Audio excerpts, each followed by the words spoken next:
Alan Ball in American Beauty has one of the most brilliant poetic dialogues I've ever seen, and I've seen it 100 times because I teach it. American Beauty is about the beauty of being yourself. And this theme is enunciated in every character, in every line, in every scene of the movie. That's what a great movie does. It was one of those days where it's a minute away from snowing. And there's this electricity in the air.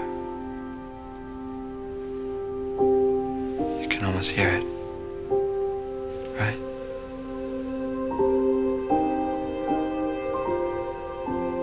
And this bag was just dancing with me. Like a little kid begging me to play with it. For 15 minutes. That's the day I realized that there was this entire life behind things. And this incredibly benevolent force that wanted me to know that there was no reason to be afraid, ever. Sometimes there's so much beauty in the world. I feel like I can't take it. And my heart is just going to cave in. And as she sees him say that, and as she sees the tears in his eyes, she falls in love with him right there because of his passion and his truth about showing her this dumb little bag in the wind. That's great dialogue. That's poetry. That's the theme of a great movie.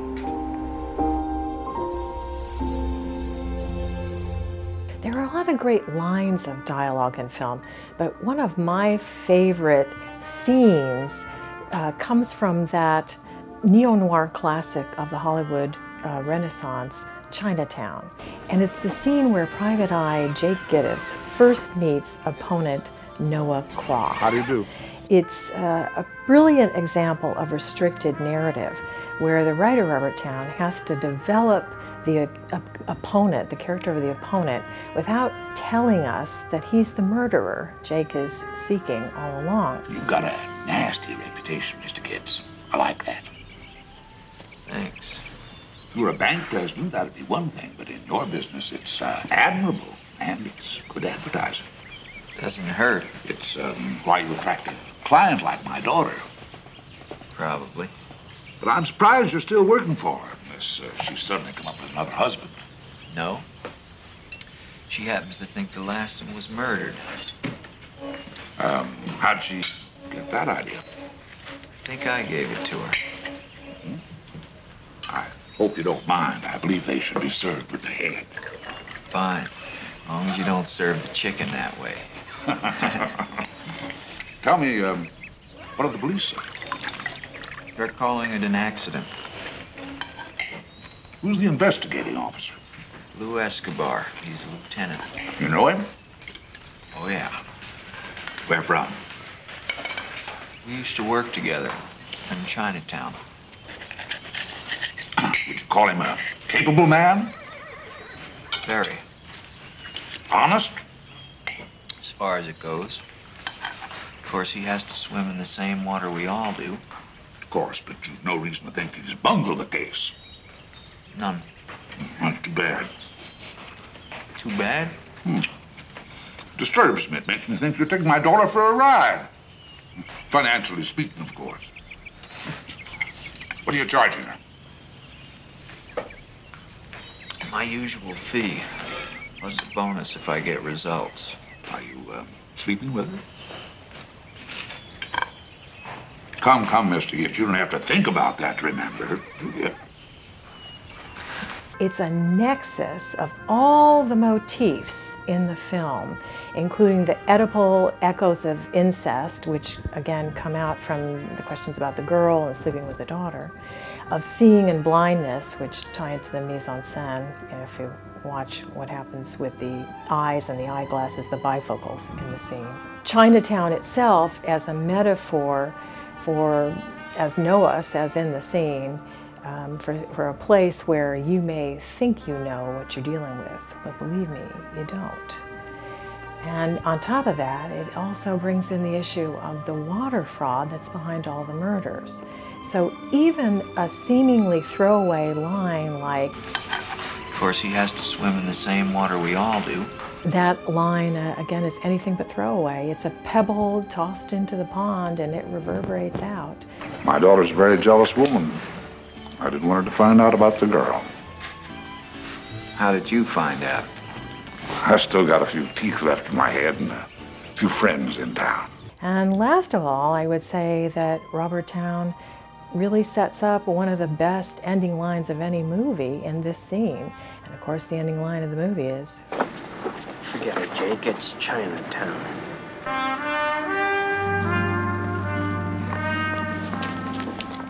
One of the big questions that a lot of people debate about The Godfather is who was the better Don? Was it Vito or was it Michael? And to me, the best way to answer that is to look at their opening dialogue in both Part 1 and Part 2.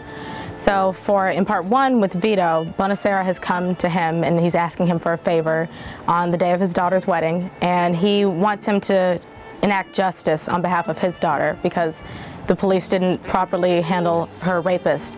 And so he's come to the Don asking him for this favor. Now you come to me and you say, Don Corleone, give me justice. But you don't ask with respect. You don't offer friendship.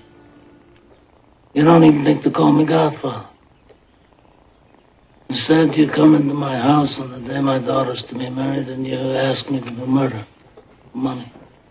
I ask you for justice. That is not justice. Your daughter is still alive. What's telling to me about that, besides just with who Vito is as a person, is that he doesn't care about money or power. I mean, Bonacera is an undertaker. There's very little that he can offer Vito anyway in terms of money and power. But all he wants from him is friendship, respect, family. That's what drives Vito and what makes him so powerful as a Don of a family. What have I ever done to make you treat me so disrespectfully? If you'd come to me in friendship, then the scum that ruined your daughter would be suffering this very day. And if by chance an honest man like yourself should make enemies, then he would become my enemies. And then they would fear you.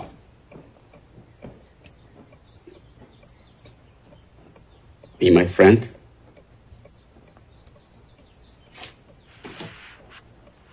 Godfather?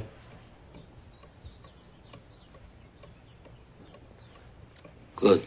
Conversely, with Michael in Part 2, when he's now the Don, there's a very similar opening scene. There's a big ceremony celebration going on. It's Michael's, I believe it's his son's first communion. And instead of doing favors for friends, Michael is holding business meetings. And so he's meeting with Senator Geary of Nevada, and he's telling him, I'm a businessman, I'm investing in your state, I want to raise my kids here. And for him, he starts out by saying he's a businessman. That's the first thing. Then he's a father. And he doesn't even mention his role as a husband to Kay. And I think that says a lot about both Michael and Vito, who they really are. For Vito, it's about family and respect. For Michael, it's about power and business. You can have the license. Price is $250,000, plus a monthly payment of 5% of the gross. Of all 4 hotels, Mr. Corleone. Senator, we're both part of the same hypocrisy. But never think it applies to my family. All right. Some people have to play little games. You play yours. So let's just say that you'll pay me because it's in your interest to pay me. But I want your answer in the money by noon tomorrow. And one more thing. Don't you contact me again, ever. From now on, you deal with Turnbull. Open the door, son. Senator, you can have my answer now if you like. My offer is this. Nothing. says who they are as people, but it also gives a trajectory of where they're going to end up. For Vito, when he dies, he's at the family home in a lush garden playing with his grandson, with family. When Michael dies, he's by himself in like a barren dirt road, and a dog walks by and the dog doesn't even pay him any attention. One of my favorite scenes that epitomizes dialogue used effectively is the scene in Glengarry Glen Ross when Alec Baldwin's character just lays into the salesman, and one of the first lines he says is put that coffee down. Let's talk about something important. Are they all here? All but one. Well, I'm going anyway. Let's talk about something important. Put that coffee down.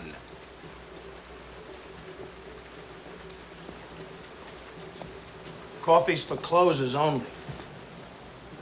I'm here from downtown. I'm here from Mitch and Murray.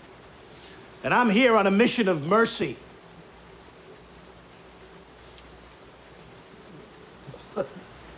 Just those 4 M's, Mitch and Murray, mission of mercy, that didn't happen on accident. Great dialogue just doesn't happen on accident. It's crafted, it's designed, it's reworked. A piece of dialogue, only one word, that is both exposition and subtext and wonderful, is from the beginning of When Harry Met Sally. Harry is kissing his girlfriend goodbye, and Sally is in the car impatiently waiting for him. Angrily, she honks on the horn. And then she puts on a big smile and says, "Sorry." So from honk, smile to sorry, we have learned so much about Sally, that she's hurried, she's harried, she's hostile, pressured, unhappy, unfulfilled, lying to herself and those around her, manipulative, passive-aggressive, and in denial. So how could we help but fall in love with her? Wouldn't you rather be with Humphrey Bogart than the other guy? I don't want to spend the rest of my life in Casablanca, married to a man who runs a bar. You'd rather be in a passionless marriage. And be the first lady of Czechoslovakia. And so, with any woman in her right mind, women are very practical, even Ingrid Bergman, which is why she gets on the plane at the end of the movie. When writing dialogue, obviously subtext is supreme. But oftentimes in a narrative, there comes a time where a character has to say what's on his or her mind. One of my favorite examples is from the brilliant black comedy War of the Roses. It's a great screenplay by Michael Leeson based on Morton Adler's novel. And in the movie, the first hour, we see Barbara and Oliver meet, fall in love, marry. And the first hour of the movie has a lot of amazing subtext in it. The characters often are expressing their feelings and what they're thinking through action rather than dialogue. And the dialogue, when it's there, is often very subtextual. But about halfway through the movie, they've been married 20 years, and Barbara Rose has had it. Let me have it. And at that point, there's this brilliant scene in the middle of the night where she tells her husband Oliver that she wants a divorce, and she lays it on the line. She just lets him have it. When I watch you eat, when I look at you lately, I just want to smash your face in. Smash my face. I want a divorce. The scene kind of just pummels us, the audience, the way it pummels Oliver. And it's just a great example of a time in a movie where you have to absolutely have the characters say what's on their mind. A piece of dialogue that I really love is from The Last Picture Show. Now, I have a very personal attachment to this because as a teenager, I worked as an usher in a movie theater in my hometown of Columbia, Missouri. And in that era, movies would come and they'd settle in and they'd run for weeks. So I stood in the back of the Uptown Theater, and I must have watched Last Picture Show 20 or 30 times. Certainly the opening scene, which is the piece of dialogue that I really love and I'm going to refer to. And I think that what's resonant about this piece of dialogue for me is its simplicity. It is at one with the setting, which is small town in Texas. You know, The Last Picture Show is really about a coming-of-age story in a town that's dying. And Sonny, the hero, he's got to get out of town. The opening scene of the film is this desolate landscape. And then our hero, Sonny, comes into this bar run by Sam. And these little spare lines of dialogue where Sam, lighting a cigarette, says, "I'm surprised you had the nerve to show up this morning after that stomping y'all did last night." Oh, could have been worse. What'd you say? Could have been worse. Yeah. You could say that about nearly everything, I guess. And then the scene goes on, and they keep referring to, Sam says, a few football teams have had some luck with tackling. Keeps the other team from scoring quite so often. Sounds too rough for me. These little moments of deflection are all these great, to me, illustrations of the way subtext reveals, without saying it, what he's really feeling. One of my favorite pieces of dialogue is from The Hospital by Paddy Chayefsky. And in there's a scene in it in which George C. Scott, who plays a bitter, suicidal doctor, goes on a 5-minute rant about the state of the American medical institutions. This is before HMOs, mind you. And it culminates with him screaming out into the night. We manufacture genes. We can produce birth ectogenetically. We can practically clone people like carrots. And half the kids in this ghetto haven't even been inoculated for polio. We have established the most enormous medical entity ever conceived, and people are sicker than ever. We cure nothing! We heal nothing! The reason why it works is, just imagine if Chayefsky had written, "We don't cure anything, we don't heal anything." Now it technically means the same thing, but the power of the word nothing, pow-pow, the rhythm of that, we cure pow-pow, we heal pow-pow, allowed the actor to get a hit on it. What Chayefsky was doing was using the music of dialogue. He was deciding, I need a bass drum here. Other places I might use a piccolo or a violin or a piano. Here I want a bass drum, pow-pow. The word nothing gave him that power he needed. Dialogue is music, or more accurately, it is lyrics with the melody removed. And like music, it's designed to be heard and not read. The whole wretched world strangulating in front of our eyes.